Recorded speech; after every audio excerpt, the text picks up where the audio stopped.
Ashok sir, Ashok sir, are you there? Yes, sir, I'm on the line. We can start, sir. We are live now. We can start. Okay, sir. Okay, sir. Thank you. Thank you, sir. Thank you.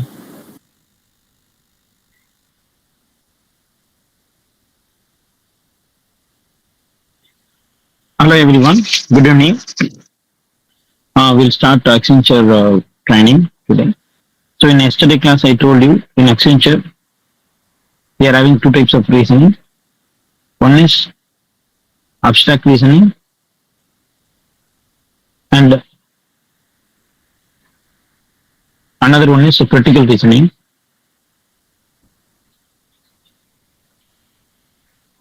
So, first, I started with some subtopic of abstract reasoning. Yesterday, we started with this visual reasoning. So, I'm just going to revise it. Those who are not attended yesterday, just listen this, and others also just go through this. Then we will move on. And under this visual reasoning, first we counted the squares. First one is counting the squares.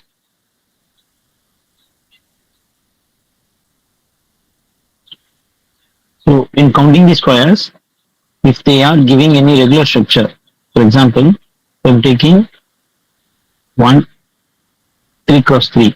If they are giving a regular structure, means don't count it manually. Just take 1 into 1 is 1 square, 2 into 2 is 2 square, 3 into 3 is 3 square. Then the answer is nothing but 1 square plus 2 square plus 3 square. So here we will be getting 9 plus 4 plus 1. Total answer is 14. So you need to do the same thing whenever you are getting a regular shape of the square. If they are asking you to count any squares on inside the square, for example, another square I am taking like this. This is a proper square. Inside it you are having another proper square. Inside it, if you are having another proper square, means it is very easy to count out. If you take this first one, it is a 2 cross 2 square. It will give you 5 squares because 2 square plus 1 square. And if you take this one, this is also 2 cross 2 square. It also will produce 5 square. And the third one, it is also will give you 2 cross 2 square. So total of 5 squares. So the overall answer is 15 squares are there in this diagram. Instead of this, if inside this one, if we are having like this. So if you take the third one, so first one and second one is correct. If you take the third one, it is not a 2 cross 2 now. In this diagram, it is a 4 cross 4. Hence, what you can do is, in a 4 cross 4 square, you need to add a square from 4 square, 3 square, 2 square, plus 1 square. So the answer is 16 plus 9 plus 4 plus 1, which is 30 squares. So only in this number third square, we are having 30 total of squares. Outside you will be having 5 and 5. So total of 40 squares are there in this given image. Now in the given image, there are 40 squares are there. I hope all you people have got this. And if you people are having any doubt, means please comment it. I will read the comment and I will give the reply for it. And if you people want to draw, means you just draw it.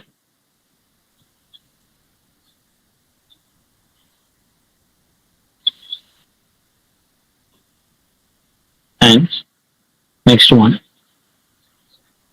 And instead of that, if they are asking you like this, for example, I'm just hitting into a part. Each one is further divided into 2 cross 2. So if you take this image, how to calculate the number of squares? Consider this one as a 1 2 cross 2 square. And this one is the another 2 cross 2 square. And finally, this is one more 2 cross 2 square. So what will happen? Each 2 cross 2 will give you 5 squares. 2 cross 2 will give you 5 squares. So here you will be getting 5, here you will be getting 5. The total answer is 50. But it will not end as it is, because whenever you are connecting these two squares, for example, this 2 will be considered as a bigger square. The small square is already counted.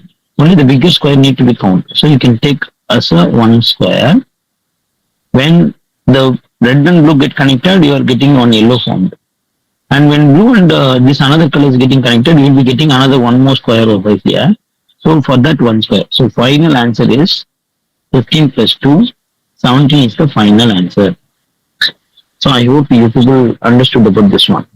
So others, so those who did not attend yesterday's session, please go through this. And if you are having any doubt, please comment your doubts. And so in this, so even though it is an irregular structure, it is not a perfect square. They are asking how many squares are there in a rectangle, so you can able to count like that. If you know how many squares are there in a 2 cross 2, easily you can able to count it. And sometimes they may play with different kinds of structures also. And now we'll move to the triangle. Next one is counting triangles.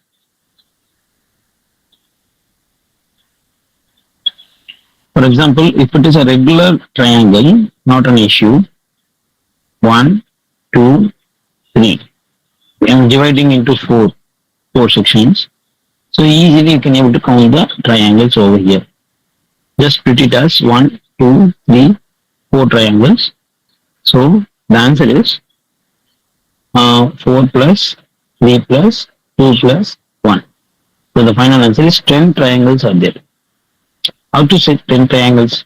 1, 2, 3, 4. Just consider this 1 as a single triangle, 2 as another triangle, 3 as a third triangle, 4 as a fourth triangle. So we are having 4 small triangles. And you can say 1 and 2 together is a triangle. And 2 and 3 is also together form a single triangle. 3 and 4 will form another triangle. That means we are having 3 triangles, 1 and 2, 2 and 3, 3 and 4. So there are 3 triangles. And after that, 3-part connecting, 1, 2, 3 combined all together one triangle, 2, 3, 4 all together combined another triangle. So we will be having 2 triangles. The entire 4 section combined will form one triangle. The answer is 4. Yeah. So in this kind of case, you can able to use the formula of n into n plus 1 by 2. You can use this formula. For example, if they are asking how many triangles are there in this shape, for example, I'm splitting into some several parts. 1, 2, 3, 4, 5, 6, 7. How many triangles are there means 7 into 7 plus 1 by 2.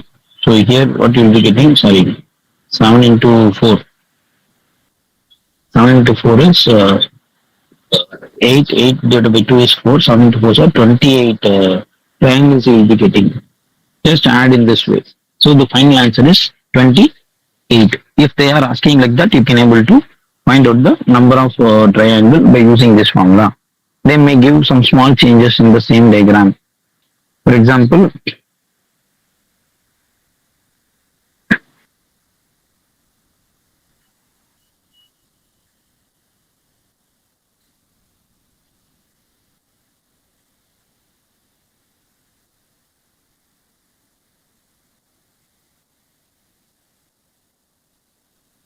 if they are splitting like that, how to find out the number of triangles in it. So 1, 2, 3, 4, 5, 6. So what is the answer? 6 plus 5, 11. 6 plus 5, 11. 15. 15, another 6. So there are 21 triangles in the first base. So same 21 triangles are there in the second base also. 1, 2, 3, 4, 5, 6. Here also will be having 21 triangles. And the last one, 1, 2, 3 only. 1, 2, 3 means 6 triangles. So totally how many triangles will be getting? 22, another 6, 48 triangles will be having.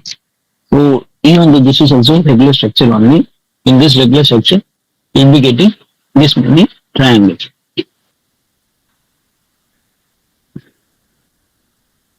For example, I am drawing one more diagram.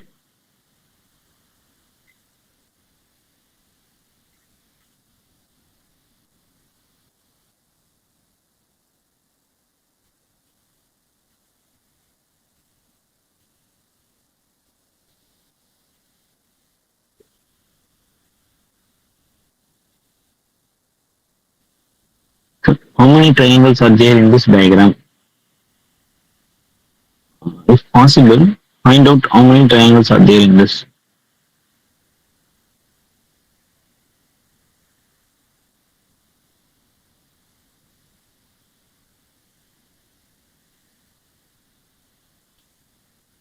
I'll give just 1 minute time. Just count down the triangles as per your wish and just will check, cross check whether your answer is correct or not. I'll give you 1 minute time.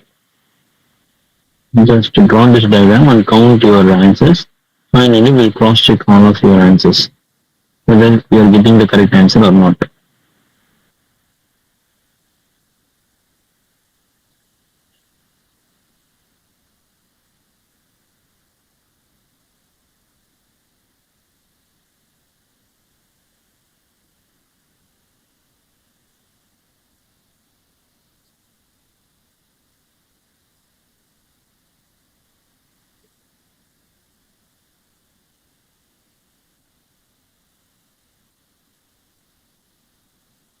Okay, if you take this first one, this is nothing but if you consider this structure, in this structure you'll be having 1, 2, 3. So whenever you are having this kind of structure, you'll be having 3 triangles. The same way we are having like this one will form another 3 triangle.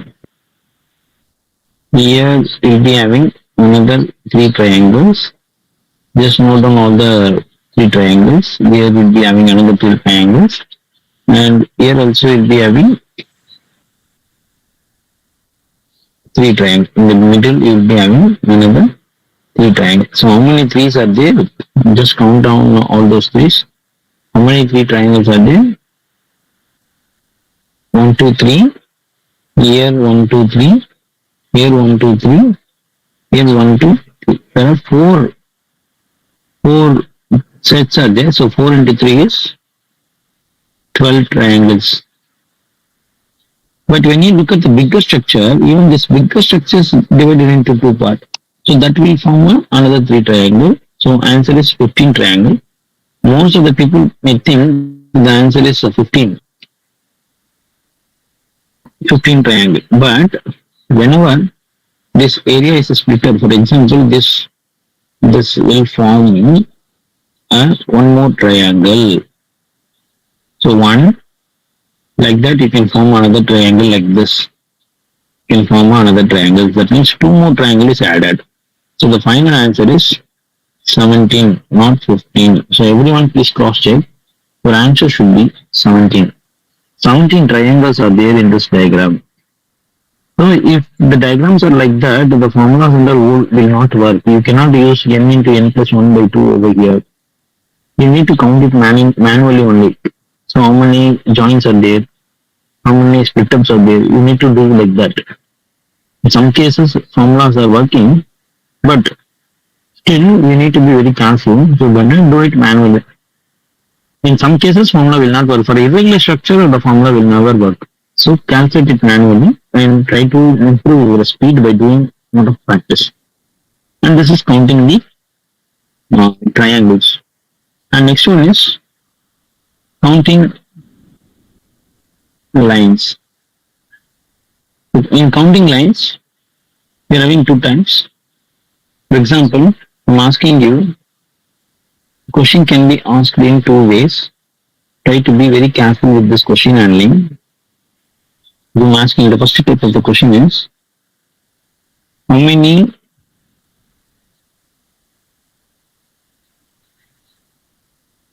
many straight lines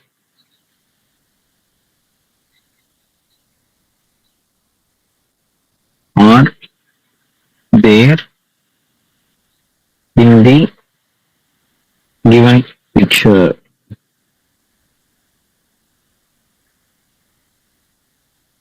This is first type of the question. And second model of the question is how many straight lines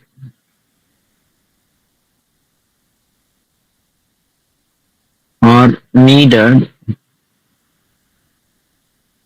to make this picture.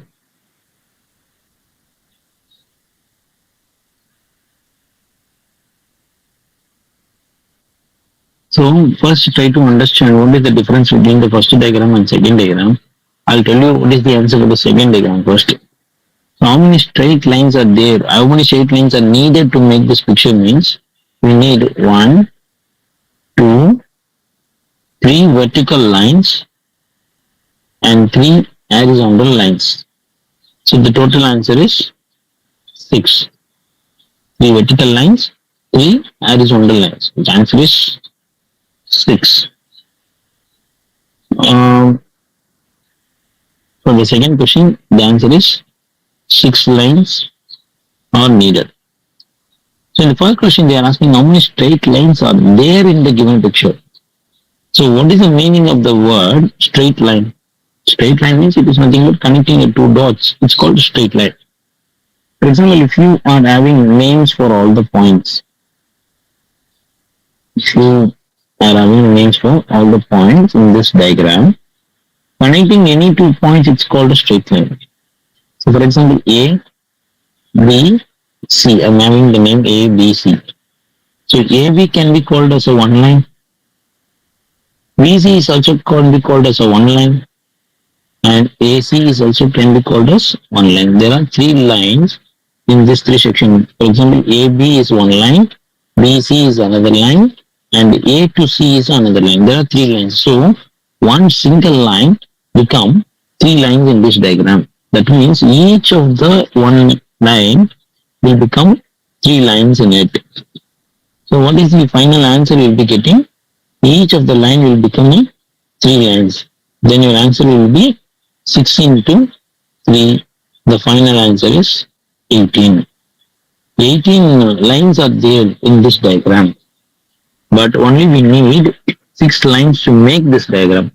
So whenever they are asking about the counting the lines, you need to be very careful with the question statement, what they are asking. How many straight lines are there in this diagram, or else how many straight lines are needed to make this diagram. These are the main important things you need to notice. And now I will give you some example. We will first note down this image and try to understand this question and everything. After this, I will give you one more question. So you people can just try it and try to get the answer for that. I hope you people understood this one. Okay, let's move to the next one. I will give you a diagram. You just count how many straight lines are there in this. I will give you 1 minute of time.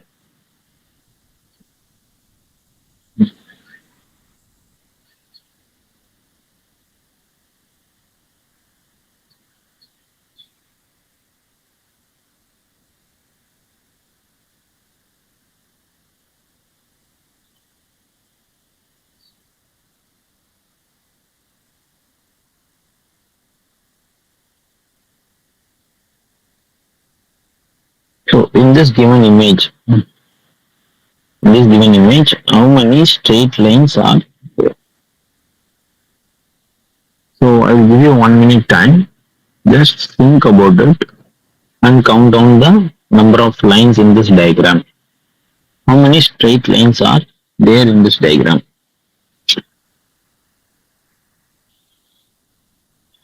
How many straight lines are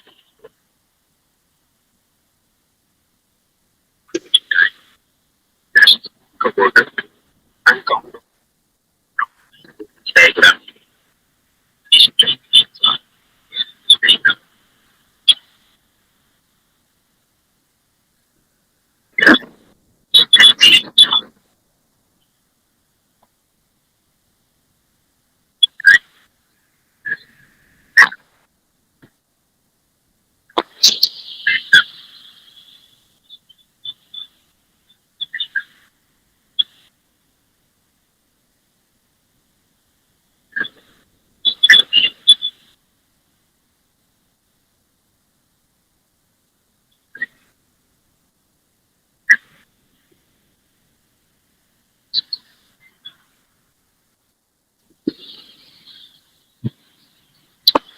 Okay, we'll count the number of lines in the diagram. So here 1, 2, 3, 4, 5, 6, 7, and 6 and 7 together is 8th line, 9, 10, the together 9 and 10 together 11th line. So far 11 I counted. We just count other straight lines. 12, 13, 14. So far 14 lines are there so far. Okay, I just left this one. I'm just going to calculate it individually because it will produce a lot of lines. So just take the diagram alone. Assume that this is the line and you are having one cut over here, another cut over here. So keep this name, you can keep any names for any points. So far 14 lines are there, just remember that. And I'm telling you how to count the number of lines here. So you can say 15 and 16 and 17. 16 and 17 together, 16 and 17 together, another line that is 18. 15 and 16 together, it will be considered as another line, so answer is 19. All together, 15, 16, 17, 15, 16, 17, all together will be considered as another line. So the total answer is 20 lines. So just imagine about this one. How many lines we are getting? 1, 2, 3, 4, 5, 6 lines we are getting in this one break. So altogether, the final answer is 20 lines are there in this given diagram. But if I ask you how many straight lines are needed to make this diagram, means 1, 2, 3, 4, 5, 6, 7, 8, 9, 10, 11 only. How many straight lines are needed means 11. How many straight lines are there in the diagram means 20 lines. So this is the concept of counting the straight lines. So try to be very careful with counting the straight lines. So make a note of these things. Kindly draw the diagram and count the lines. If anybody asks you how many lines are there means there are no shortcuts. You need to count it down. And using permutation combination, you can able to do it, but you need to do a lot of work to begin the permutation combination. Instead of that, you can manually count the number of straight lines in the given image. That will be better. So directly calculate how many straight lines are there. So whenever they are asking such questions, you try to be very careful. So first one is counting the squares. Second one is the counting the triangle. And the last one is counting the lines. These are the very important, and you may expect this kind of questions in Accenture. And let's move to the next topic. Next topic is under this critical reasoning.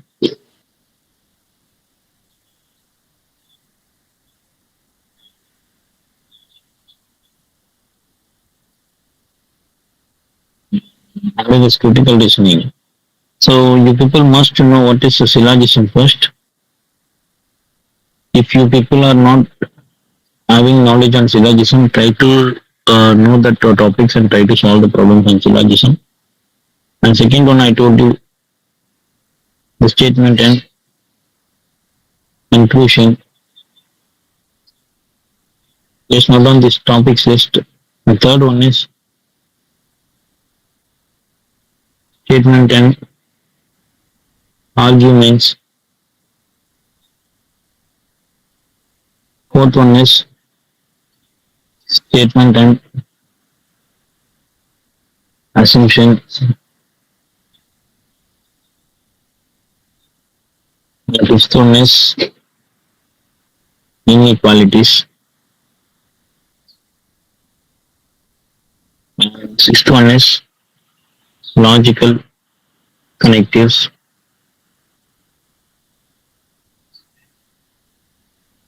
The seventh one is data sufficiency.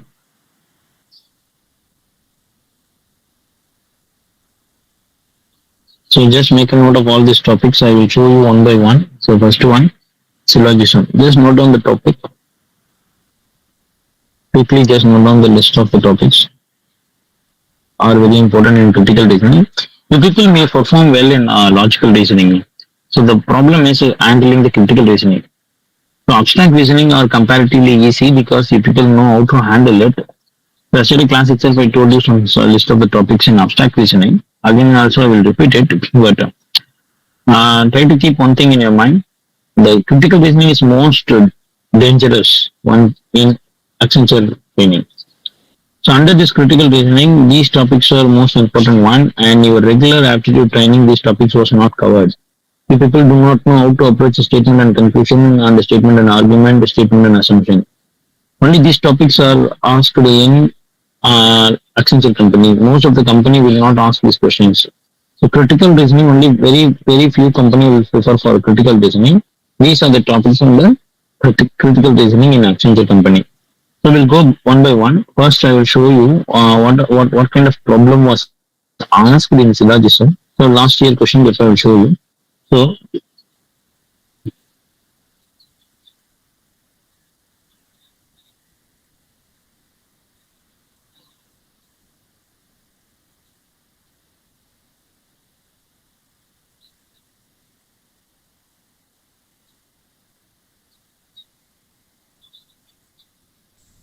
So if you know how to solve it, means when I show the question, try to solve it parallelly. If you people know it, then later we'll discuss what is the answer and whether your answer is correct or not. Like that, we'll discuss it. So just predict the answer and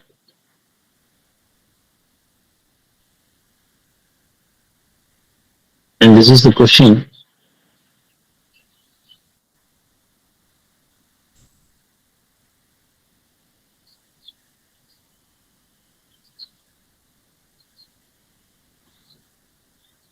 I hope you people can able to see the question.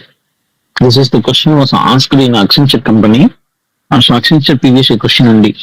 So you'll be getting very similar question. Definitely they will ask you syllogism. In syllogism, all the questions were very similar to each other. Just make a note of the question and try to solve the question. Statements are all stumps or baskets. Some baskets are hamsters. Conclusion: all baskets are hamsters. Some hamsters are stumps. Just tell me what is the conclusion for this. And if you people know the answer, just type your answers in comment section.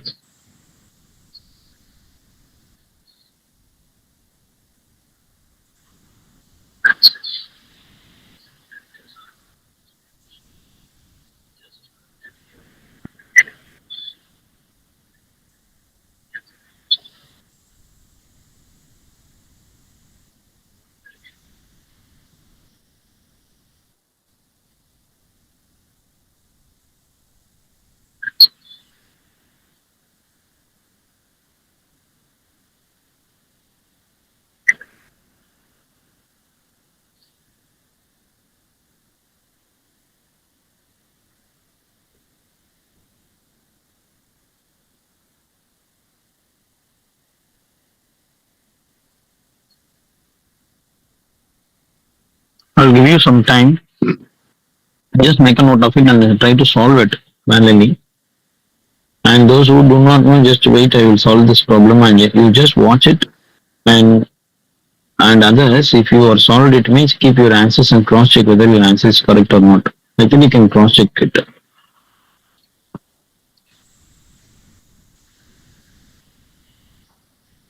And we'll discuss now.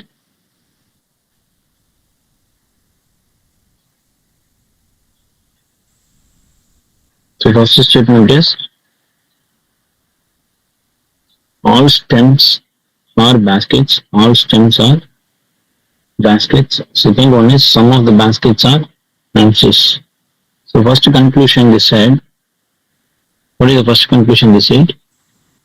All baskets are hamsters. Here if you see in this diagram, all baskets, if you take this is a basket, you take this one is a basket region, All basket regions are not answers. So first conclusion one. Conclusion one is wrong conclusion because all answers are not a basket. What is the second conclusion? Second conclusion, some answers are stumped. In my basic diagram itself, no answers are stumps. So second conclusion two is also a wrong conclusion. So it is very simple. Both the conclusions are wrong in our diagram, hence both the conclusions are wrong. So what is the overall answer? Neither one nor two follows. Neither one nor two follows. Make a note of this. Neither one nor two follows. This is the explanation diagram. Just make in this diagram itself both the conclusions are wrong one. Please make a note of it, and I will show you the other questions.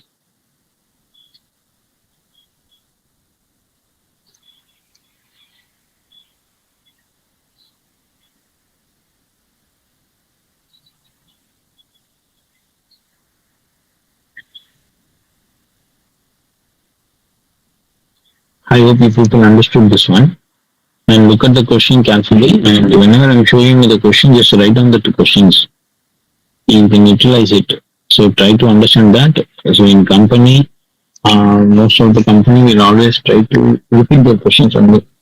So these are the questions which were asked in Accenture. These are the Accenture word question. So try to solve that and keep it with you. And now this is the next question. Statement. Some apples are guavas. All apples are oranges. No oranges are papaya. All papayas are guavas. Some papayas are apples. This is the first conclusion. Second conclusion, some oranges are papayas. Third conclusion, some guavas are oranges. You just tell me what is the answer for this. So try to guess the answer. After while I'm discussing the solution, you just cross-check your answers with this answer. You people try to solve it. So whether you are can able to communicate with me or not, try to solve it this one. So consider this as a practice session. So guess the answer for this question. After I am enclosing the answer, you can cross-check with your answers.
Okay, now solve this one.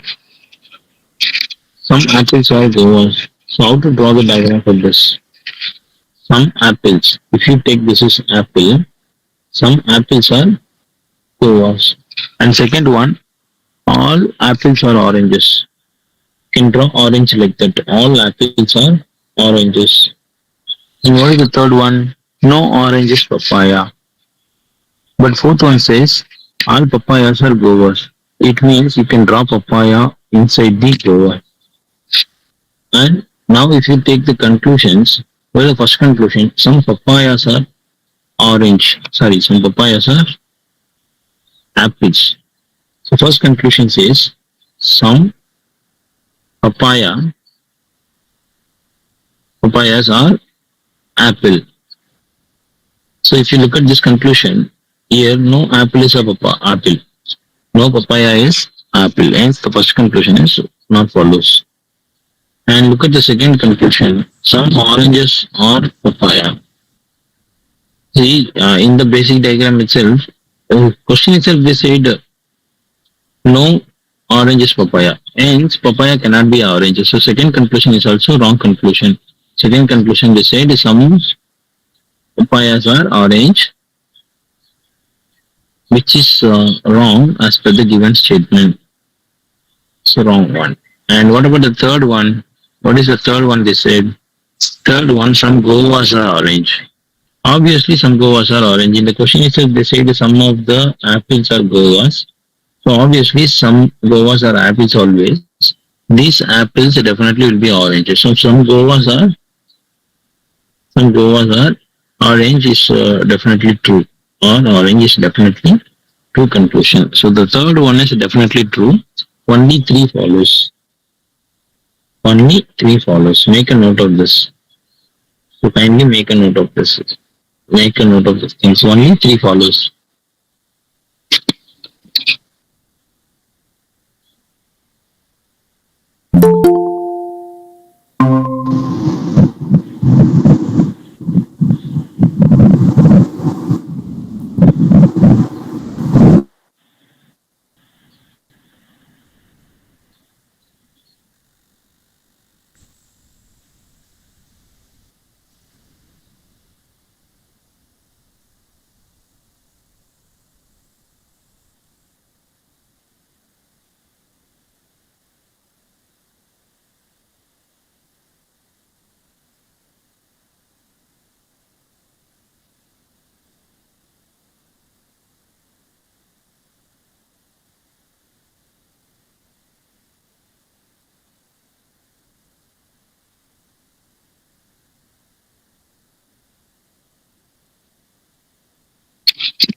Okay, next one. Next question. This is also Accenture question only. Just note on the question and try to solve it individually. Some actors are singers. All singers are dancers. These two are the statement, and followed by conclusion number one. Some singers are dancers. The second conclusion is no singer is actor. So guess which one is true and which one is false. You just guess it. I'll give you 1 minute time. Then we'll discuss which is correct and which is wrong. Okay. So just try to solve the problem.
Okay, we'll discuss this problem. Some actors are singers. Some actors are singers. This is the statement given. Some actors are singers. And second the statement, all singers are dancers. All singers are dancers. You can take dancer like that. And what is the first conclusion? Some singers are dancers.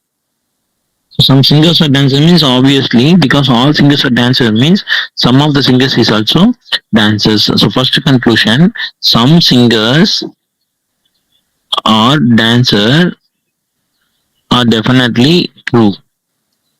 And what is the second conclusion they said? No singer is actor. The question itself they said some of the actors are singer. So definitely some of the singer is always a actor. So second conclusion, they said no singer is actor is obviously wrong one. No singer is actor is obviously wrong one. So here only one follows. Second one is false. Only one follows. You just make a note of this. Only one follows.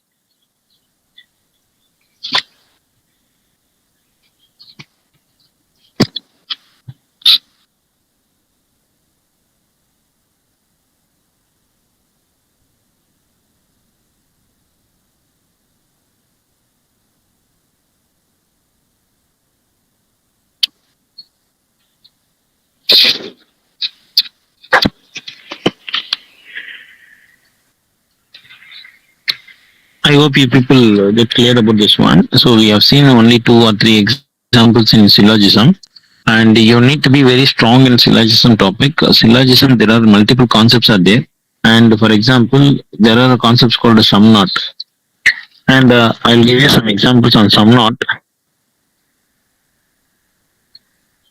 and statements. Sum A's or B,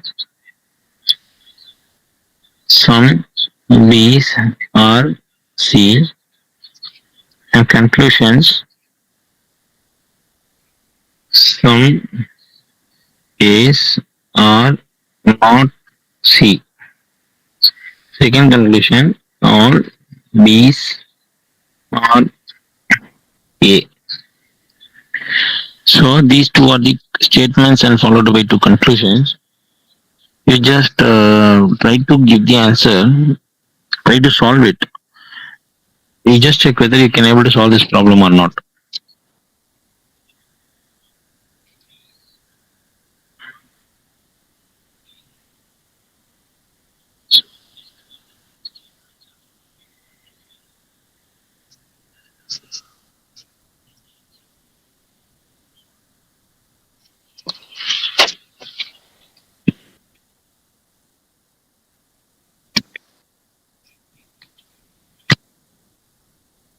Okay, first we'll do one by one. Sum A's or B. Some B's are C. Some A's are B, some B's are C. What is the first conclusion? Some A's are not to C. So in the diagram, all A's are not to C. Hence, we can say some of the A's are not to C. So it is right in this diagram only. If it is right in the diagram means you need to prove it wrong. So you can check another diagram. Some A's are B, some B's are C. You can draw like that. But if you draw C like that, some of the C become A, and some of the A's also become C. But now they are saying some of the A's are not A, but it will not become false in the diagram. Many of the students may think it is a false because some of the A's are not C. But you need to be very careful. If you check all the A's, these A's, the outside A's, are still not C. So you can say some of the A's are not C. Still it is true only. When it will become false, you need to think in that aspect. When it will become false? When all A's are become C. When all A's are become C, when all A's are become C, the sum A's are not C will become false. So try to make all A's are C. How to make all A's are C? In the same diagram, I'm just going to redraw. Some of the A's are B, some of the B's are C. At the same time, I want all A should be inside of B, inside of all A inside of C. So some of the B's are C. I can draw like that. If I draw like this, still some of the A's are B, some of the B's are C only. But in the same thing, all A are become C. But now they are saying some of the A's are not C. Here all A's are C. So it is wrong one. In this diagram, it become wrong conclusion. We check the second conclusion. All B's are A. In any of the diagram, all B's are not A. So second conclusion also wrong conclusion. So the overall answer is neither one or two. This is the overall answer. Please make a note of this question along with the conclusions and diagram.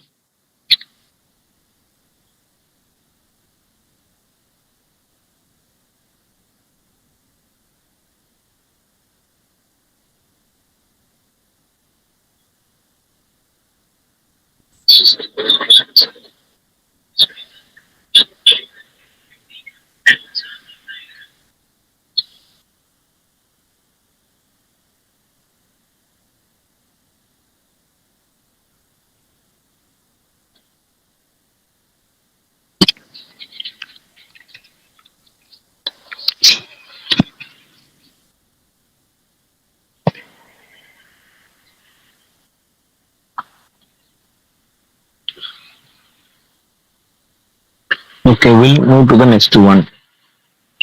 So based on the syllogism concept, we are having a more topic called inequalities.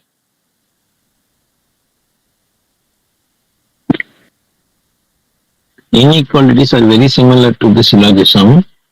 Instead of that confusing statement, they used to give the alphabets with the operator conditions. For example, I'll give you a question. Statement P is greater than Q, Q is greater than or equal to R, and R is less than or equal to M,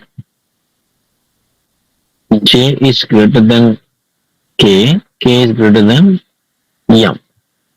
These are the statements are given. In conclusion, 1 said is greater than or equal to R. And second conclusion said J is greater than R. So we need to check which conclusion is correct. I will give you 1 minute of time. Try to solve this one. So in inequalities, they used to give a two statement followed by some n number of conclusions. You need to guess the answer. So just to guess the answer.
Okay, we'll solve this. First step is we need to convert this entire expression into a single expression.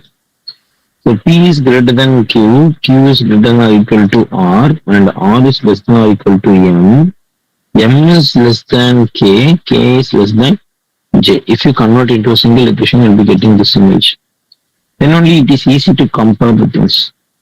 So first one they said P is greater than or equal to R. If you check this one, R is Q is greater than or equal to R. Q may be greater than R or else Q may be equal to R. If you keep Q is equal to R also, P is definitely greater than R. Here they said greater than or equal to. It is a definitely greater. So the answer first one not follows. And if you check the second one, J is greater than R. Yes, M is greater than R. K is greater than M. J is greater than K. It means J is greater than R. J is greater compared with R value. So definitely second conclusion is true conclusion. First conclusion is a false conclusion. Only true follows. Only true follows. So in the like in syllogism, we need to give the same kind of answer. Solve this one. So just make a note of this question and answer.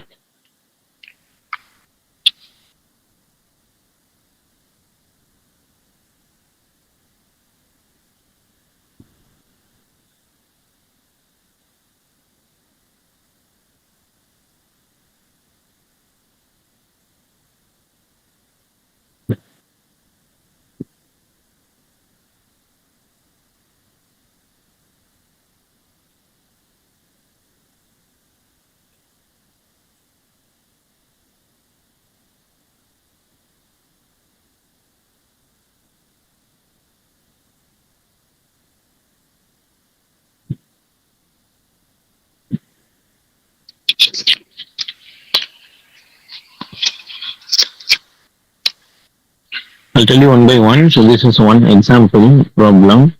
And now we'll solve Accenture previous year question on the same topic. So I'll show you some example questions which they asked last year. Just make a note of this one.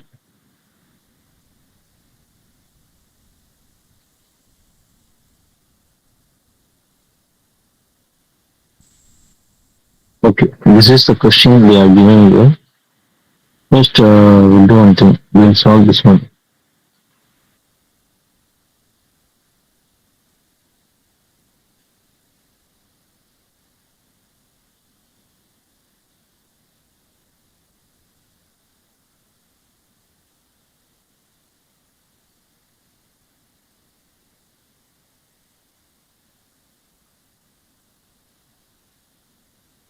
Okay, just read the question carefully. Then only you can able to understand what they are telling in the beginning. Just read it. First, $P means P is neither smallest than nor equal to Q. And P hash means P is not smallest than Q. Third one is P at Q means P is not greater than Q. Fourth one, P percentage Q means P is neither smallest than greater than, neither smaller than or greater than, not greater than Q. P C Q means P is neither greater nor equal to Q. Then they are giving you some cases, and the cases M hash W, this is a statement M hash W, W percentage N, and N dollar B. We need to know what is the meaning of this. The meaning of this thing is given in the above section. So here M hash W, M hash W means what? M hash W, just take the word M hash W. So M hash W means what? M. What is the meaning of the word hash which is given in the above sentence? Not smallest than. Not smaller means it may be greater or equal. So M is greater or equal to W. Not smaller than W means it may be greater or equal to W. And what is the second set of information they gave? W percentage N. Percentage N means smaller, not greater. Not smaller, not greater. That means it should be equal to N. And third one, what they are asking, third one, N dollar B. Dollar means what? Neither smaller, equal. Neither smaller nor equal means it should be greater. So N should be greater than B. N should be greater than B. Now this is the statement we are getting it. And first conclusion, what is the first? Write down this conclusion. N percentage M. N percentage M. And second conclusion, what they are saying in the second conclusion, NCM. NCM. And third conclusion, they said M dollar B. Third conclusion, they said M dollar B. And what is the meaning of this one? N percentage M. N percentage M means N is equal to M.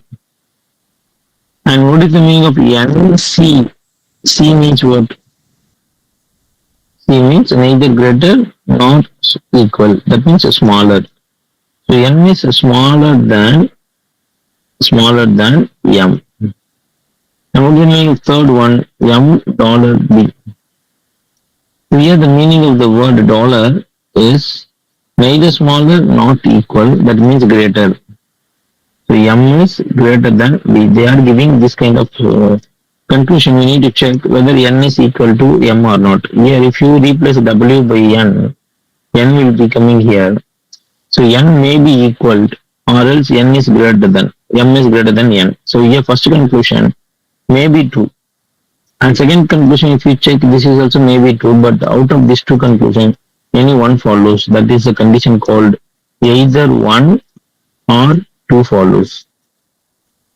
So either or two, when we will use it, at a time both conclusions will not become false. At a time both conditions will not become true.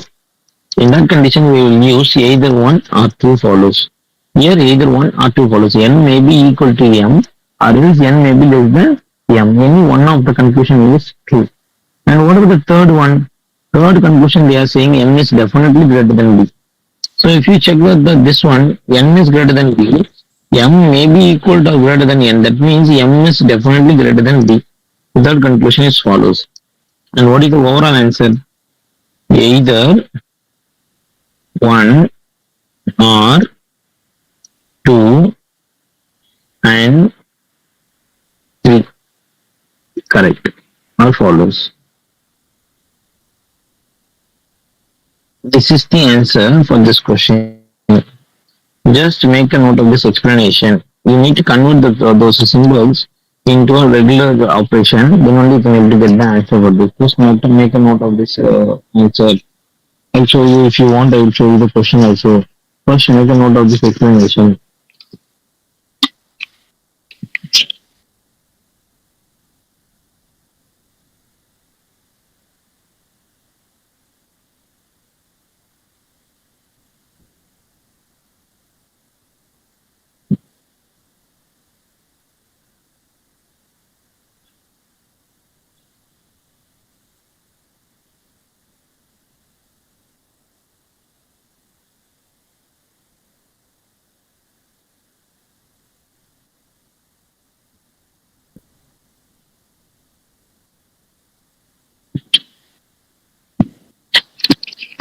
Now I will give you one more task. Just try to solve this one. Statement M is greater than or equal to N. N is greater than or equal to P. And Q is greater than or equal to P. J is greater than K. K is greater than Q. First conclusion, M is greater than J. Second one is M is greater than or equal to J. Find the answer. Sorry. First one is M is less than J. Second one is M is greater than or equal to J. So find out the conclusion, which one follows, which one don't follow. So find out the answer for this. I will give you a 1 minute time just to do this.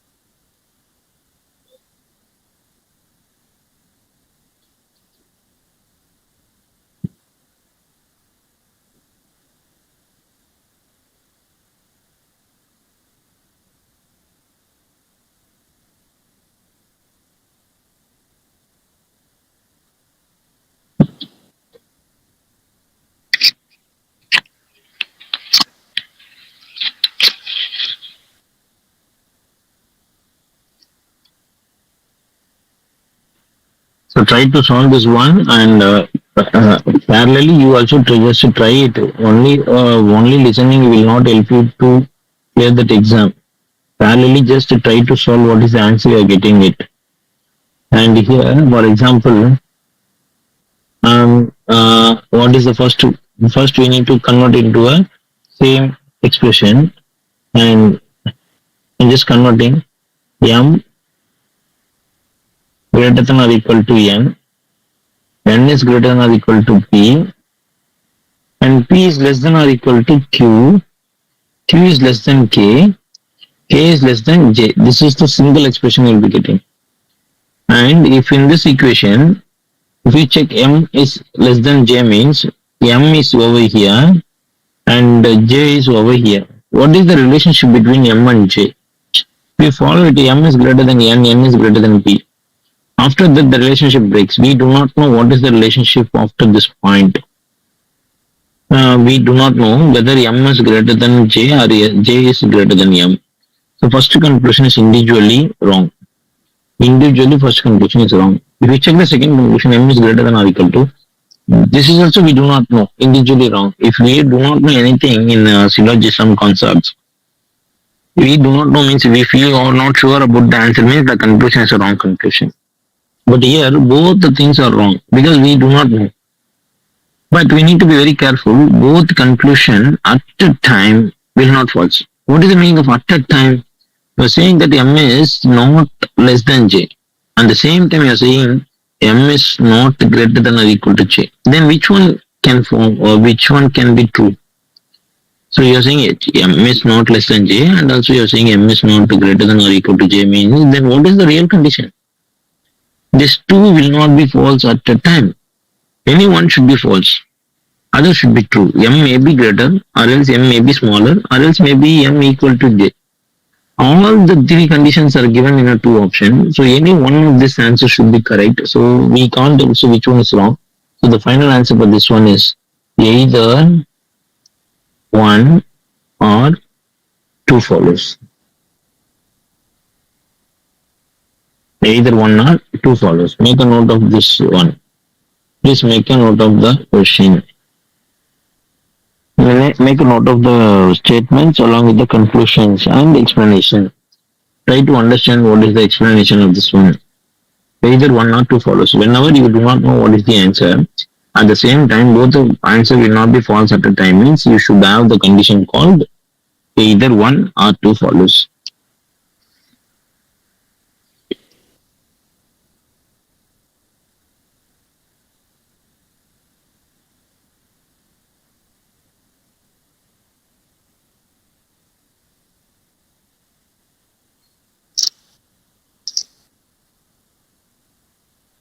So in this topic, if I'm taking A and B, I'm taking A and B, we are having only 5 types of symbols. One is A is less than B. Another one is A is greater than B. Then you can say A is less than or equal to B. After that you can say A is greater than or equal to B. Finally you can say A equal to B. Only we are having 5 types of symbols. 5 relationship between the symbols. I'll tell you one by one. For example, A is greater than or equal to B, B is greater than or equal to C. And they are asking whether A is greater than, A is less than C. So first one is A is less than or equal to B, B is less than or equal to C.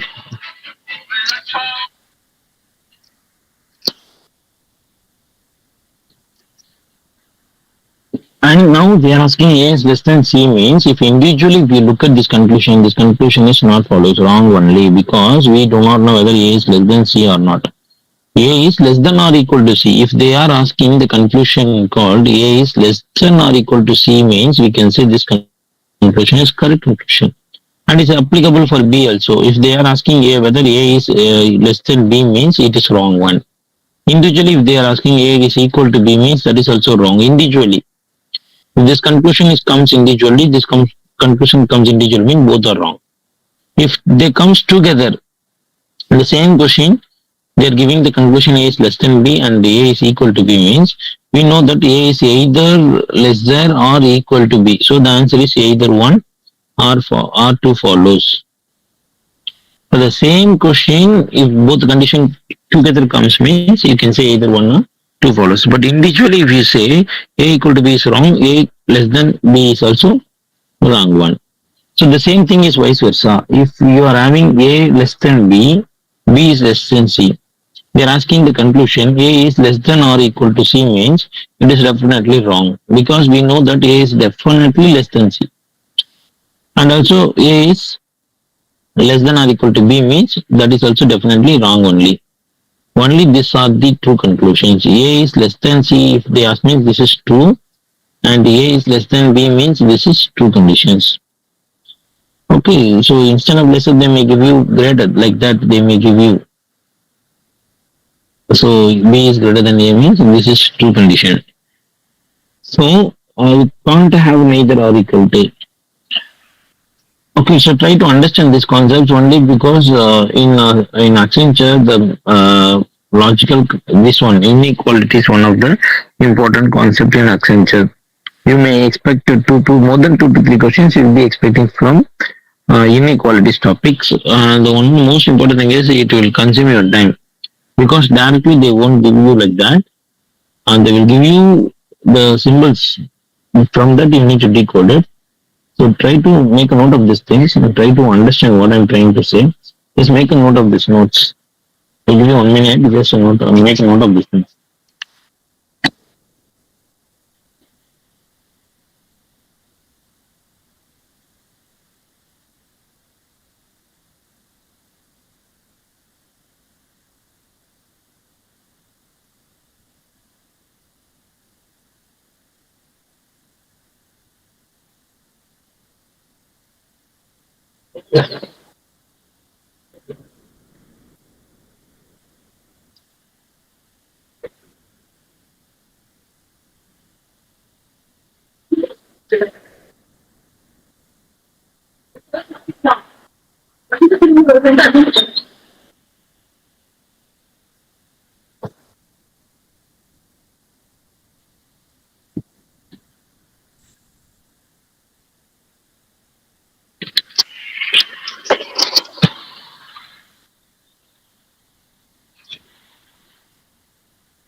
Okay, fine means I'll show you some questions on the same Accenture question paper.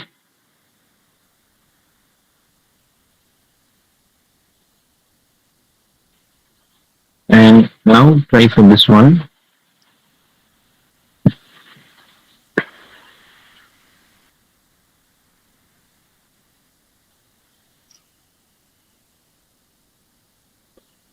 These are the meanings as well as the statement and conclusion. And then you got the P percentage P means P percentage Q means P is greater than Q. P and Q means P is neither greater than nor smaller than Q. P at Q means P is smallest than Q. PCQ means P is either smallest than or equal to Q. And P dollar Q means P is either greater than or equal to Q. And these are the statements. The statement is just yes, dollar N, N percentage R at J. And first conclusion, R at H, second conclusion, J percentage H. Just to find out the answer from this. We just first try to solve this, then we'll discuss it. Individually, please try to solve this. Make a note and try to solve this.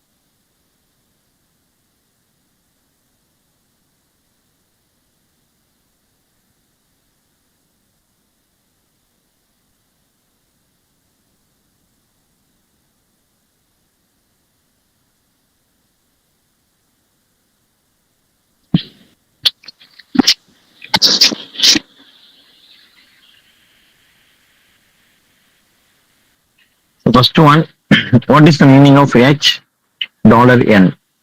So dollar means either greater than or equal to. That means H is greater than or equal to N. This is the meaning of the first one.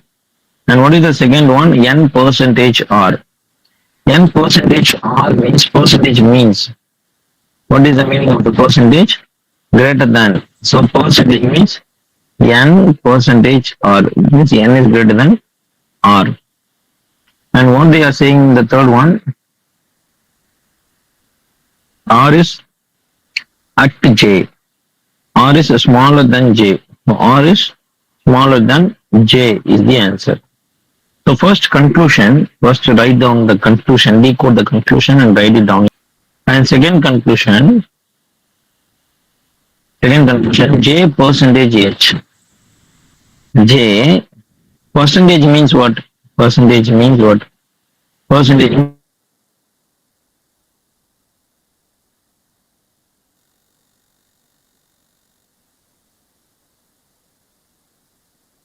definitely R is lesser than n is lesser than h. So definitely first one is true. And if you check the second one, j is greater than h. We do not know whether j is greater or h is greater. Out of this two values, any one can be greater. So individually it comes, and I do not know whether it is right or wrong. So the conclusion not follows. The answer is only first conclusion follows. This is the answer for this question. So make a note of the answer. This is the answer. Only one follows. But the question I gave, the answer is only one follows.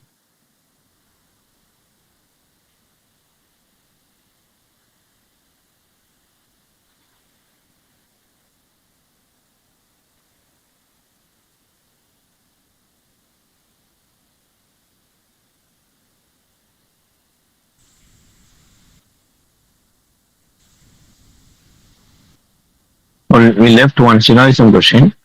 Just make a note of this question and solve it, and we will discuss the answer about this one. Then we'll move on to the next one. Make a note of this one. Some papers are pens. All pencils are pens. Conclusion, some pens are pencils. Second conclusion, some pens are papers. Find out which one is correct and which one is wrong.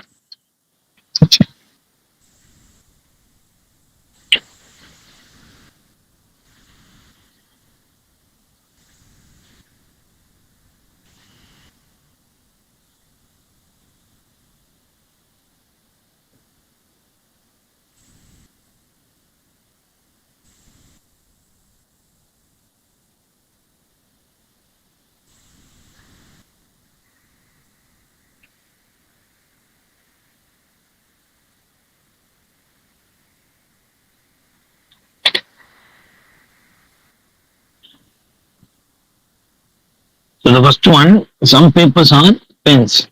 So draw the diagram for some papers are pens. Some papers are pens. Some papers, if you take this is paper, some papers are pens. Some papers are pens. And what about the second one? All the pencils are pens.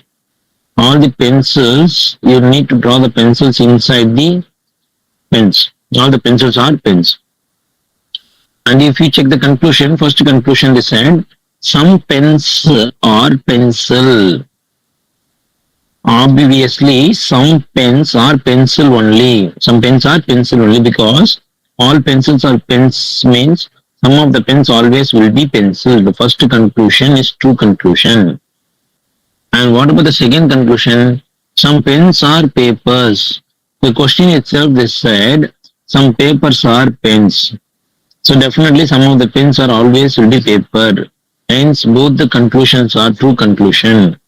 Both 1 and 2 follows. Both 1 and 2 follows. This is the answer for this question. Both 1 and 2 follows.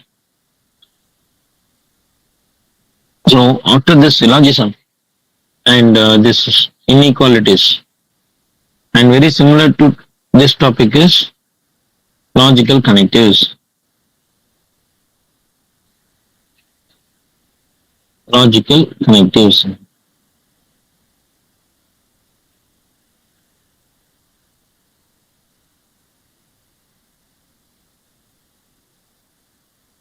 So under this logical connectives, so they are here also they used to give the statement and followed by conclusion. For example, I'll tell you some questions. If Ramu goes go to UK, he will not come back to India. Ramu now in India.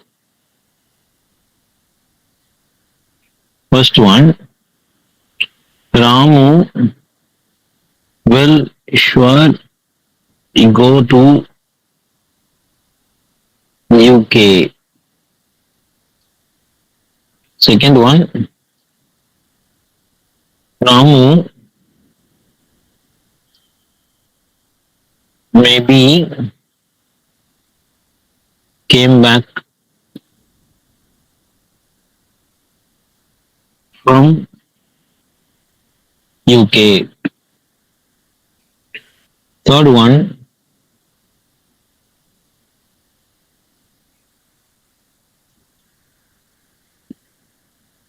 Ramu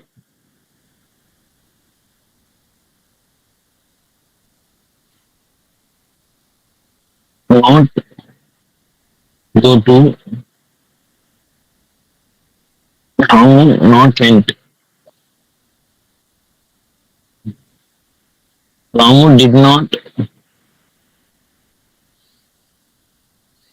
went to UK so far. So if these are the conclusions are given, first one is a statement and second one is the conclusions. So statement is if Ramu go to UK, he will not come back to India. Now Ramu in India. So presently Ramu in India. So what are the conclusion you can take? The first conclusion, Ramu will sure he go to UK. This one we do not know. Whether he will again go to UK or not, we do not know. And the second one, if you check the second one, Ramu maybe came back from UK. So in the statement itself, they clearly said if he go to UK, he will never come back. So second is also wrong conclusion. Third conclusion, Ramu did not went to Ramu did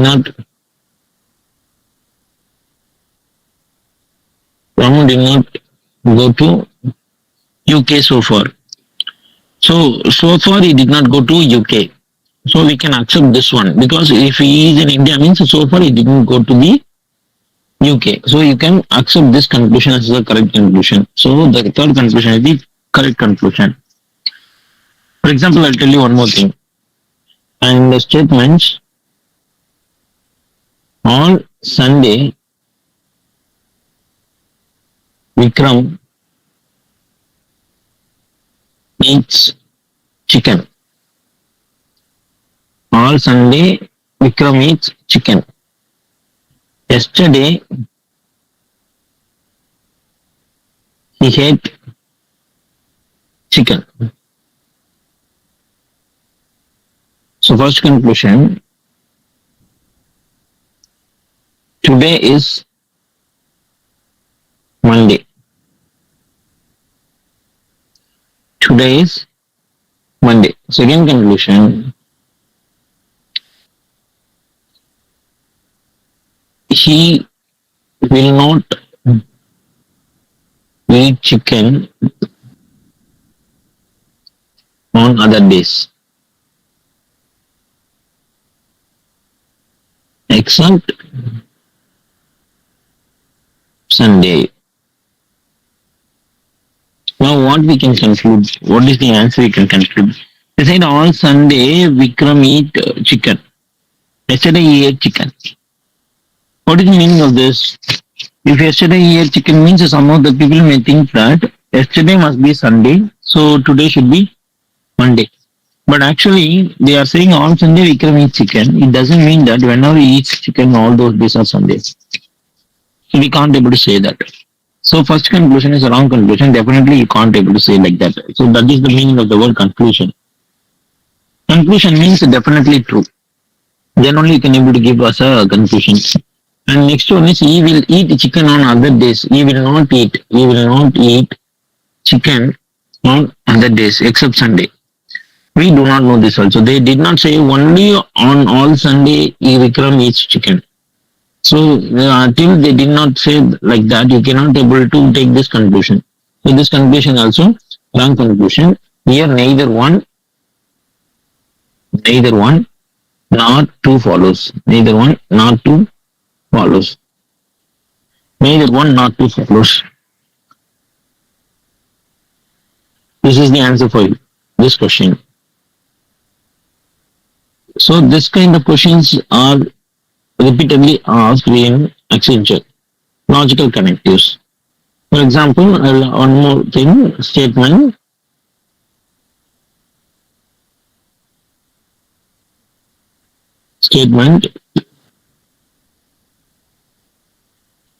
Some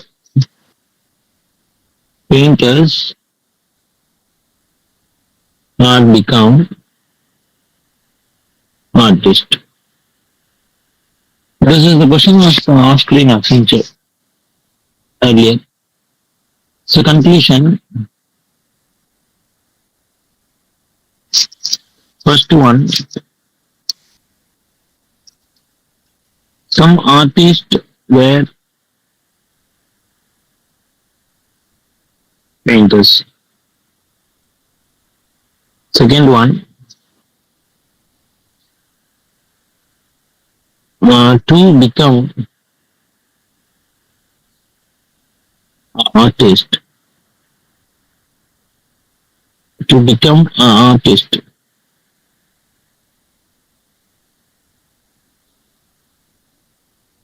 painter should have some skill set. And third one,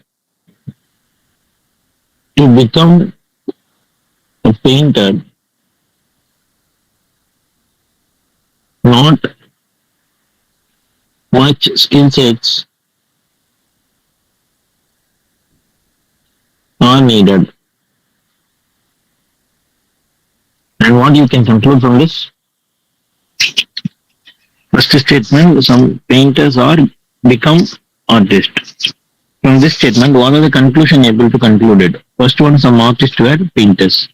If some painters are become artists, means definitely those artists were painters only. So you can conclude the first one. And what they are saying, second one, to become an artist, painter should have some skill set. Actually, we do not know this. According to this statement only, you need to give the conclusion. Don't think generally. So to become an artist, painter should have some skill set. About these things, they did not discuss. They did not discuss anywhere. So the second one is not follows. If you do not know, then it is not follows.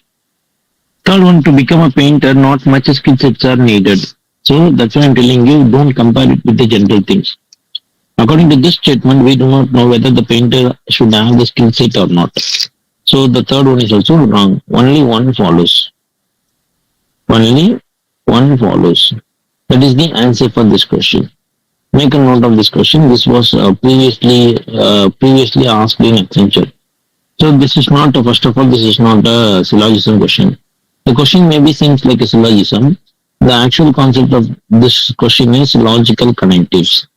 Logical connectives. You need to connect it logically. So make a note of the topic logical connectives and please note down this question. Please make a note of the question. Then I will give you some example in some other topics.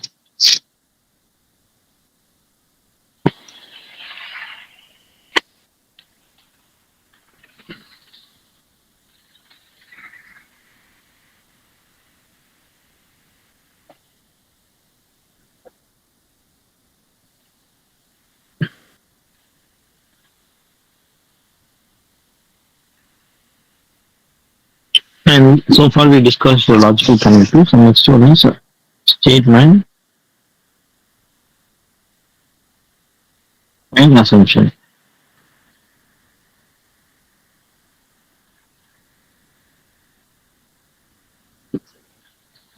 Statement and assumption will show you the real question. In assumption, what types of the question were asked in the previous year.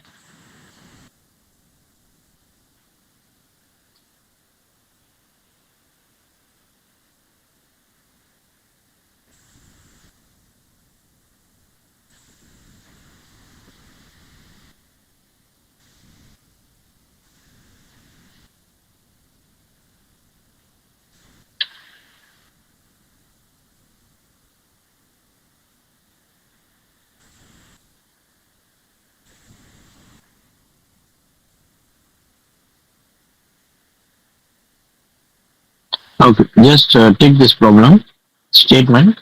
It is desirable to put the child in school at the age of 5 or so. So this is the statement which is given, and they are giving you two assumption. We need to choose which assumption is follows. Follows means ethically, or else which assumption is correct according to the statement we need to select. Assumption means there is a difference between conclusion and assumption. Conclusion means that is called the solid answer. Assumption means it is not a solid answer. That can be, you can assume from that given statements. So what they are saying, it is a desirable to put the child in the school at the age of 5 or so. So assumption, at that age, the child reaches appropriate level of development and is ready to learn. Second one, the school do not admit children after 6 years of age. So if you take the assumption, if anybody suggests you to admit a child to the school at the age of 5, you cannot be able to take the assumption that after 6 the school will not admit the children. So second assumption is not correct. But what about the first one? At that age, the child reaches appropriate level of development and is ready to learn. Because of this reason only, all the people are telling to admit the child in the school at the age of 5 or so. So only first assumption is implicit. Assumption 1 is implicit. Make a note of this one. See, the statement and assumption and statement and argument, statement and conclusion, you need to be very careful. Under this critical reasoning, you'll be having this kind of topics. So most of the people do not know what is the difference between these topics, and most of the time, always people used to give the wrong answers only. So in critical reasoning, try to be very careful, because in logical reasoning or abstract reasoning, you can able to perform well. Those topics are you already you familiar with those topics. For example, if I'm telling you coding and decoding, you know how to approach it. Number series, you will know how to approach it. Letter series, you know that. Field relation, you know that. So all these logical types of question will be asked in abstract reasoning. But in critical reasoning, we won't be expecting this kind of topics. So only statement, assumption, statement, argument, and statement and conclusion, like this question only will be expecting from, you can expect from this part. So I'll show you one more assumption or else argument. You just tell the answer with that.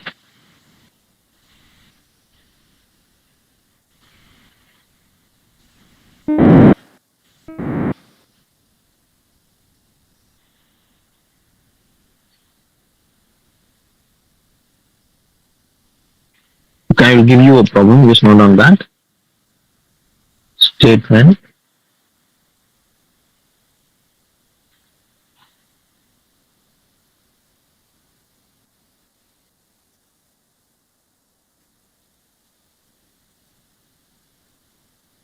Mobile phones are strictly not allowed inside the college.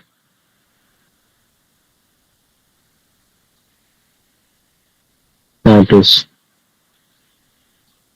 assumption.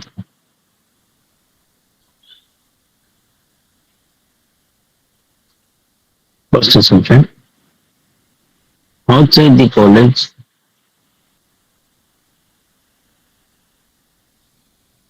mobile can be used.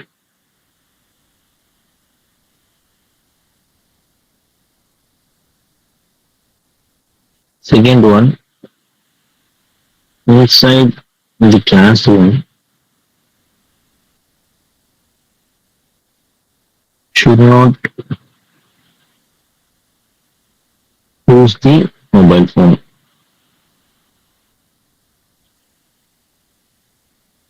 So try to guess the answer for this. Which assumption may be correct?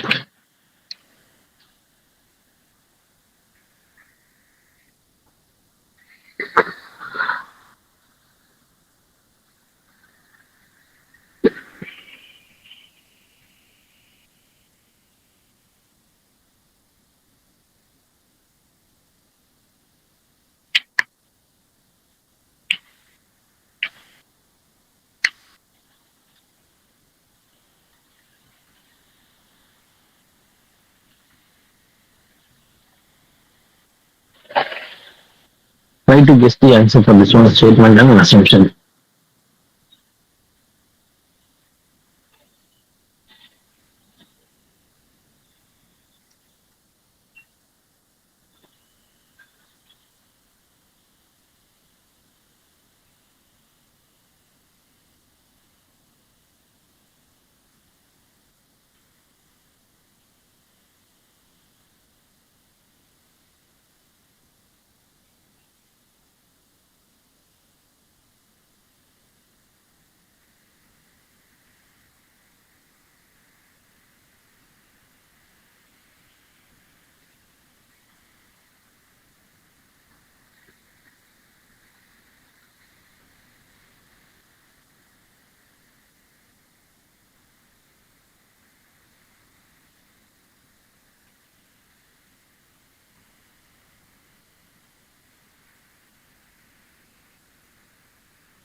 So here, if you see this question statement, mobile phones are strictly not allowed inside the college.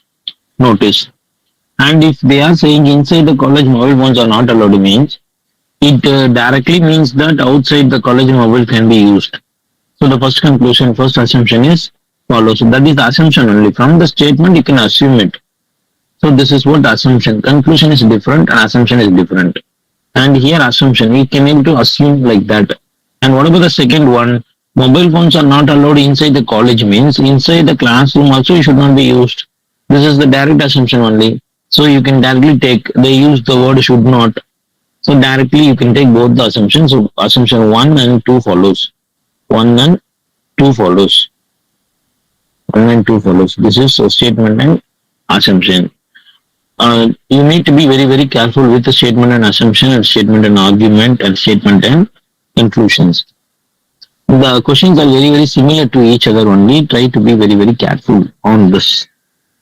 For example, if I ask you one more thing, statement and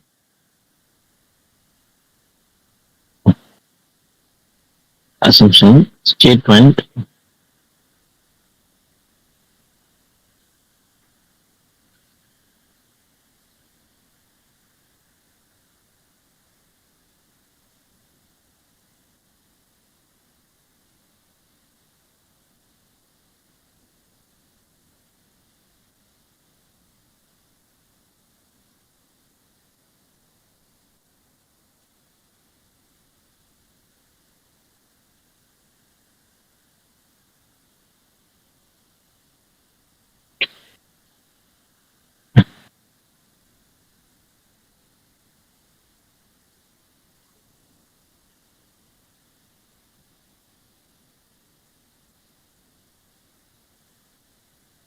all the people who are living in India instructed to take the COVID-19 vaccine by Indian government.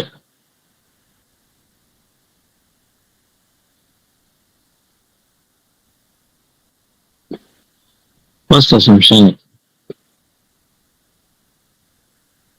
Assumption number 1. People who are living outside India will not take COVID-19 vaccine.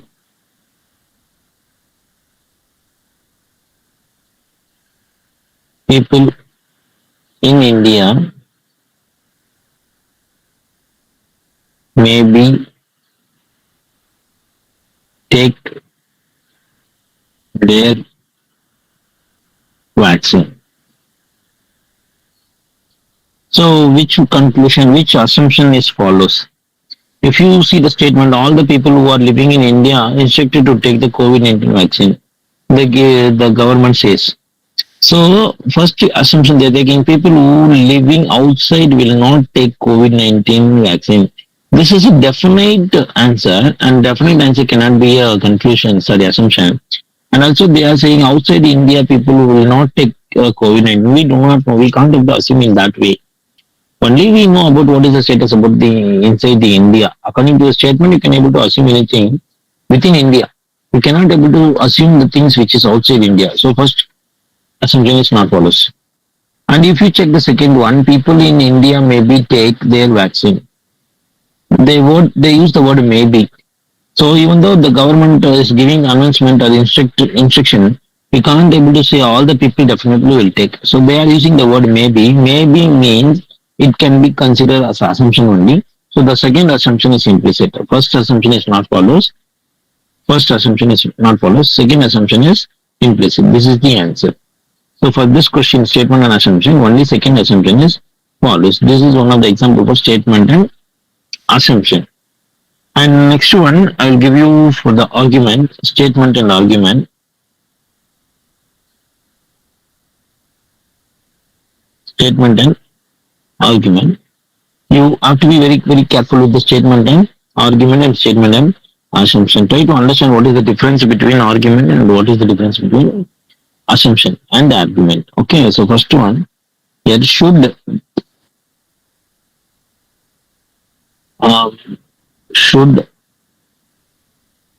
parliament election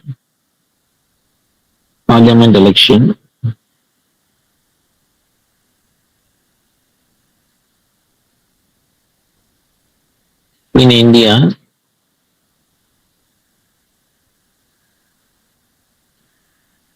conducted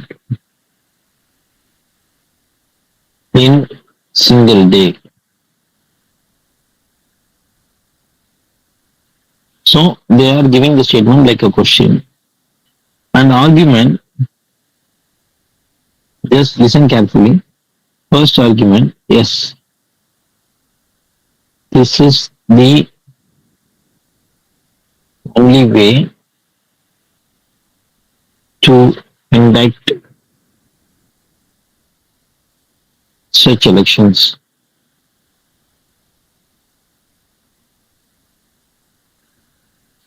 And second arguments, yes, then only we can concentrate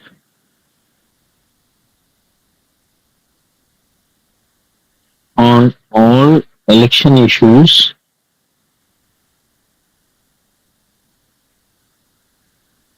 in same day.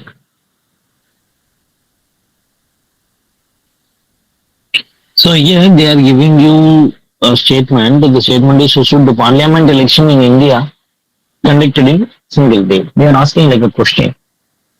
You don't want to give the answer for that. You need to check which of the argument is strong argument. Strong means the argument should be ethically correct. The argument should be legally correct. The argument should be morally correct. Then you can say the argument is a strong argument. And try to make a note of one point. Argument means you should not choose the argument which always supports the statement. It doesn't mean that you need to choose the argument which is always supporting the statement. You can choose the against statement also, against argument also you can take. You need to check whether this reason is a valid reason or not. So here if you check the first one, they are saying the first argument is saying that yes, this is the only way to conduct such elections.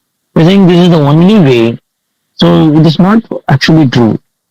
So this is not actually only way to conduct the exam. So hence the first argument is wrong argument. What about the second argument? Second argument, yes, then only election department can concentrate on all election issues in same day. If a parliament election is conducted throughout the India in one day, how can election department can able to concentrate in every location? That is basically wrong. So basically logically it is wrong. So the second conclusion is wrong one. So second argument is wrong argument. So only the first one is correct. So that's what I'm trying to say. So please note, make a note of this. But this statement, according to this statement, both the arguments are wrong arguments. I'll tell you some other question. For example, statement.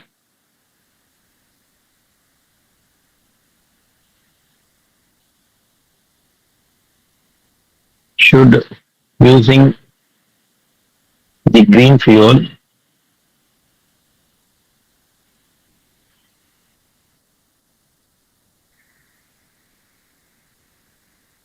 using the green fuel promoted. The first argument, yes, this will help to reduce the pollution. And second one, no, this will increase the price of food items. Just go through the question, and the statement is should using the green fuel promoted. If people are using a green fuel means should we promote this or not? This is the question. And argument, they are saying the first argument, yes, this will help to reduce the pollution. So if somebody is saying it will reduce the pollution if you are using a green fuel means that is a correct argument only. So you can accept the first argument. First argument is implicit. And check the second one. No, this will increase the price of food items. How come? If you are using a green fuel, how can you say that the food item prices has been increased? So there is no relation between that second argument with the statement. The second argument is obviously wrong one. Only the first argument follows. So this is what the argument is, statement and argument. I will check whether any questions are there or in this part. But I have seen many questions. I do not know whether it is available in the same file. Wait a minute.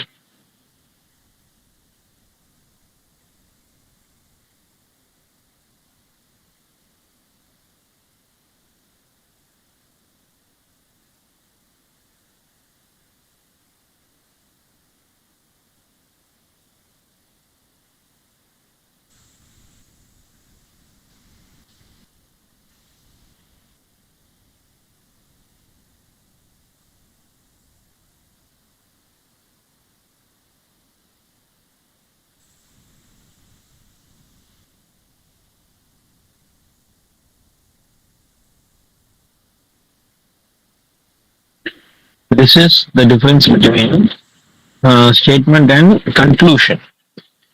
So you can consider this is a conclusion. So far we discussed the statement and assumption and statement and argument. This is the third one, statement and conclusion. All these topics are very similar to each other. So here if for example statement, social gathering could turn into COVID super spreader events if safety norms are flouted. Social gathering could turn into COVID super spreader events if safety norms are flouted. So what the first conclusion says? First conclusion said the coming festive season could be dangerous if safety norms are flouted and lead to a surge in COVID cases. So that's what they are saying in the statement. Social gathering could turn into COVID super spread events. So this, because in this, for example, if the safety norms are being flouted means this will be happened. So that is what said in the first conclusion. Means the first conclusion is definitely true conclusion. What about the second conclusion? The second conclusion they said vaccine provides over 95% protection against severe diseases and hospitalization. Here they are generally talking about vaccine and protection. we do not know whether this they are talking about the COVID vaccine or else they are talking about this current situation or not. So the second conclusion is not follows, only the first conclusion follows. So the answer is conclusion one follows. This is what the statement and conclusion. Only first conclusion follows for that question.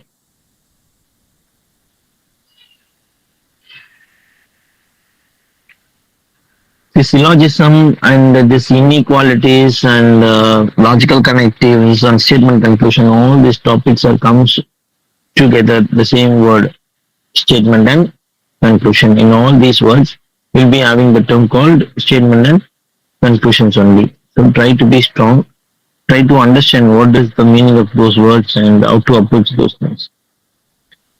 Okay, so I will give you one more problems on statement and assumption or argument. We'll discuss this.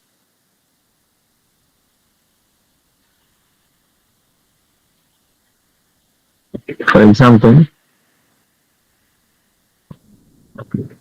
here, this one.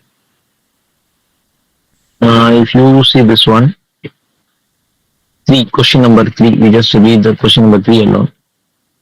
Read the following argument and mark which of the assumption is made in the argument. So you need to choose the proper assumption. So which assumption is correct? The question is more than 1 billion years, what of rocks have gone missing from the geological record of Grand? They're talking about some land, some space, some place. What of rocks have gone missing in more than 1 billion years. This is the statement. And first, so the location name is Grand Canyon. And the first argument is option A. They are saying Earth has transitioned from an older setting to the modern one during this 1 billion years. So they are saying that more than 1 billion years worth of rocks have been missing. But in the first option A, they did not mention anything about missing rocks. They did not talk anything about the missing rocks. So hence the first A is not follows. What we said, we says no one is follows. None of the mentioned options are correct. We do not know. We need to check with the C and the D or no. So we'll go to the C. They are saying the western half of the Grand Canyon has gone through a very different geological contortion compared to the eastern half. So the western half and the eastern half of Grand Canyon has been compared over here. And in the question, they did not talk about any particular places. They are generally talk about the Grand Canyon. In the third C option, they are comparing the Eastern Canyon with the Western Canyon. It is unnecessary point. Leave that point and go to the fourth one. So the fourth one says series of faulting events in that region. Possibly tore up the earth around the canyon, causing rocks and sediment to wash away in the ocean. What they are saying, which is very, very relevant to the question. In the question, they are saying that during this 1 billion years, some amount of the rocks have been gone missing. The fourth one, they are saying that in this 1 million years, the rocks may be torn up and maybe washed into the ocean. So that may be the reason for the missing rocks. This is the reason they are discussing before, which is relevant to the question. So you can assume this assumption. But this is assumption only, so you can assume it. The fourth one is the correct assumption. And if you check this one, this fourth question number 4. This is what a statement and argument. Mark the option containing a sentence that strengthens the argument given below. So the argument is people generally wear light colored clothes in summer. People will generally wear light colored clothes in summer. So what can be the reason? You need to give the reason, but a valid reason should be given. So the first option A, they are easy to wash and easy to dry. They are easy to wash and easy to dry. It doesn't mean that if it is a light colored dress, it doesn't mean that it is easy to wear and easy to wash and dry and all. So it is not a valid reason. And if you check the second one, light color clothes are bad absorber of light. Yes, obviously true. Light color dress means it will not absorb the lights. It will reflect the light only. So the heat you won't be feeling. So in the summer we won't feel the heat. That is the reason. And we'll cross it the third one. These light color clothes are thick and warm. It doesn't mean that it should be thick and warm. Actually, thick dress also warm. A dark color dress may be warm. And thick and thickness, it's based on the size only, not based on the colors. Any color shirt may be thick, and any color shirt may be thin. So the third argument is invalid argument. What about the fourth one? They are readily and cheaply available in the summer. Actually, the light color dresses and all, it will be selling the same price only. They are saying during the summer it is cheap. That is the reason people are wearing during the summer. You can't able to accept this argument. Hence, the second one, light color cloths or bad absorber of light is accepted. So second one is correct. And now go to the next one.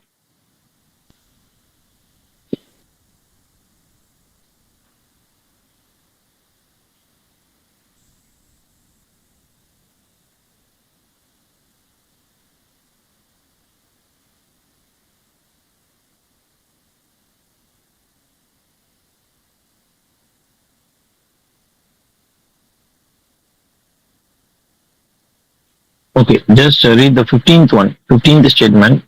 Government has started to offer incentives and subsidies on electric vehicles. Government has started to offer incentives and subsidies on electric vehicles. Conclusions. Conclusion means definite answer. Pollution can be mitigated by the use of electric vehicles. The second one, electrical vehicles are not pocket friendly as compared to the conventional petrol or diesel vehicles. So which conclusion you can able to accept? Government has started to offer incentives and subsidies on electrical vehicles. Means what is the reason behind that? So first conclusion, they say the pollution can be mitigated by the use of electrical vehicles. If we use electrical vehicles, pollution can be reduced. So obviously that is true. That is the reason why the government is giving their subsidies on electrical vehicles. And the second one is invalid conclusion because they are saying electrical vehicles are not pocket friendly. You are getting all the electrical vehicles in the range of same diesel and petrol price. For example, EV bike, you can able to get it for 2 lakhs. Means for the same 2 lakhs, you can able to get a petrol bike. In electrical vehicle, if you are getting it for 11 lakhs or 10 lakhs, means for the same 10 lakhs and 11 lakhs, you are getting the conventional vehicle also. But for those vehicles, government is not giving the subsidy. Only for petrol, this electrical vehicle government is giving the subsidy means they want to reduce the pollution. Only for that is the reason they are giving the incentives and subsidies. So conclusion 1 follows. Only 1 follows. That is the answer for this question. Conclusion 1 follows. So I told you earlier. So these are the topics comes under this abstract reasoning. So in tomorrow's session, we will discuss all this one by one. So all these questions are Accenture as a previous year question. So you can see these questions are the previous year question only. In this number series and all previous year questions in Accenture. All these things will be comes under abstract reasoning. This is called abstract reasoning. Abstract reasoning means it is nothing but a logical reasoning only. You may expect this kind of questions. Okay, we'll discuss all this abstract reasoning in tomorrow's session. So in this part, critical reasoning, we left with only one topic, that is called data sufficiency. The last one is data sufficiency. So if I show you the topic list, just listen to the topic list. I'll show you again the topic list under this critical reasoning.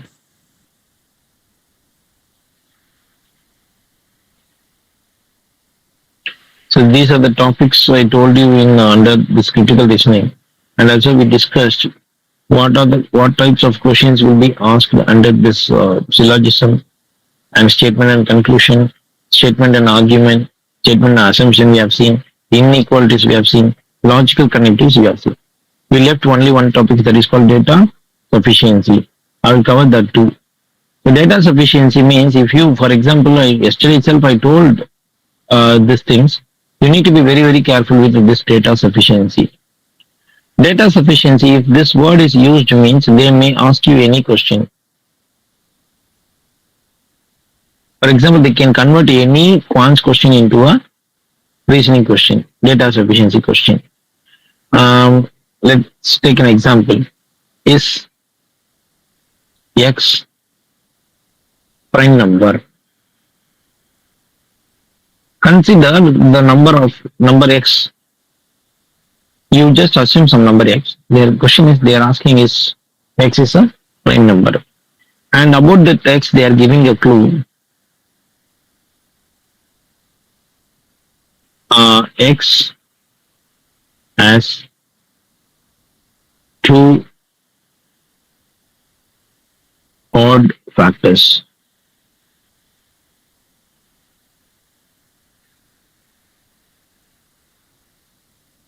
Second conclusion, X is greater than 0.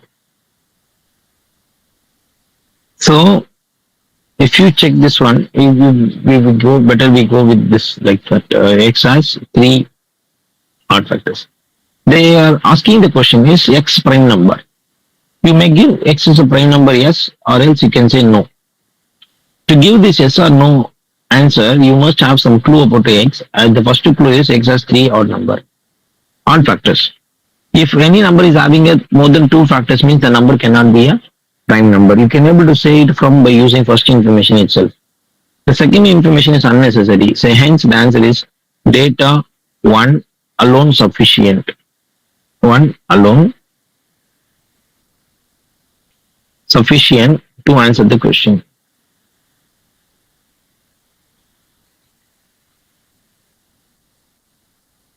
This is the answer for the given question. And I will ask you one more question.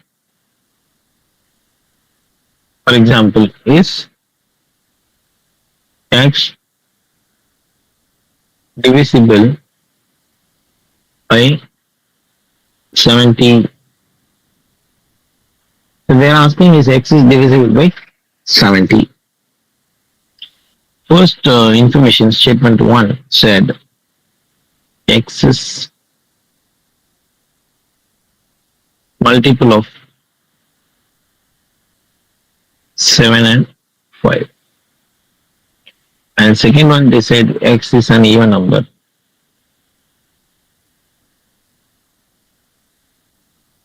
If any number need to be divisible by 70 means, what is the divisibility rule of 70? The number 70, what is the prime numbers of 70? 35 into 2. 35 can be written as 5 into 7 into 2. The number should be divisible by 5 and 7 and 2. The information, first information said X is multiple of 7 and 5. 7 and 5, yes. And also information 2 is said X is an even number. Even number means it will be definitely divisible by 2. Hence the number is definitely divisible by 7, 5 and 2. It means the number is divisible by 70. So both the data together is most important one. Together is sufficient to answer the question. Together is sufficient. Together is sufficient to answer the question. To try to understand one thing, we need to check whether any one data is alone sufficient to answer the question, or else using both the information together is sufficient to answer the question. Like that, we need to check it. Sometimes you don't want to actually solve the problem. You just check whether the answer can be calculated by using this information or not. You need to do only this thing. Unnecessarily don't try to solve the problem. Sometimes you may start solving the problem. It will take more time. After that only you will be understanding that you cannot able to mark your answers. You need to give which data is sufficient. Whether the first information is sufficient or the second information is sufficient or together is sufficient. Only you need to give this kind of data. So finally you won't be having any option to type your own answers. So keep that thing in your mind. So hence if you use that kind of logic, they can able to convert any question. So, for example, first one, I'm asking the question, what is the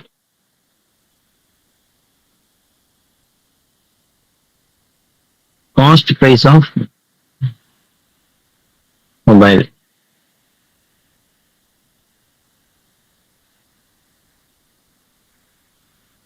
The selling price of mobile is selling price of the mobile is 18,000. And second one, selling price of the mobile is 18,000. The discount percentage is 40% on MP. Now, using this information, we need to calculate the cost price of the mobile. You need to cross check whether this information is sufficient to find out the cost price of the mobile or not. Only do this kind of analysis and tell me whether this data is sufficient to find out the answer or not.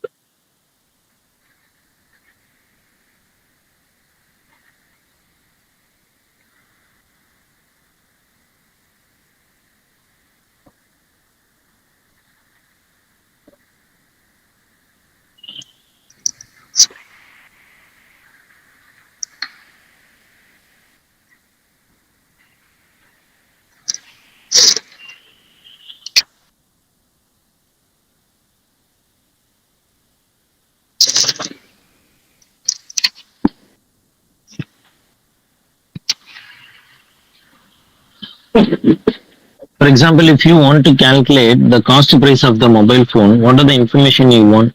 You want the selling price. SP is there, 18,000, and which is given in the first information. And you need to know whether it's a profit or loss. So either you should have the profit percentage or loss or profit. But the second information says the discount is 40% on MP, and we do not know what is MP also.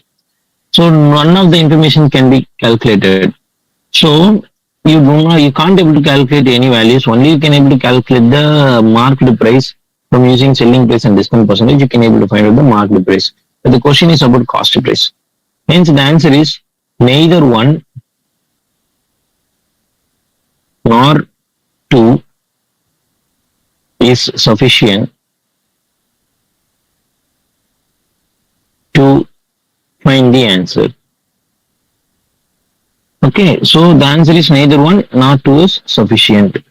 So this is the thing you need to follow in data sufficiency. You don't solve the problem, don't take the question and numbers and don't process it.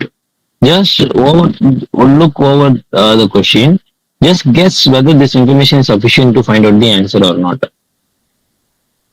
The information, by using these two information, you cannot able to answer the given question. Hence, both the data are insufficient. So this is the answer. Okay, I hope you people understood what are the topics so far we discussed. And I have discussed here all the topics. I listed the topics which comes under critical reasoning. We have covered all the topics. In tomorrow class, we will see the topics which will comes under the abstract reasoning. In the next class, we will see one by one the abstract reasoning and all those topics will covered in the next session. And thanks for watching and thank you all. If you want, just note down these topics and check one by one. You can go through the video again. And thank you all. Thanks for watching.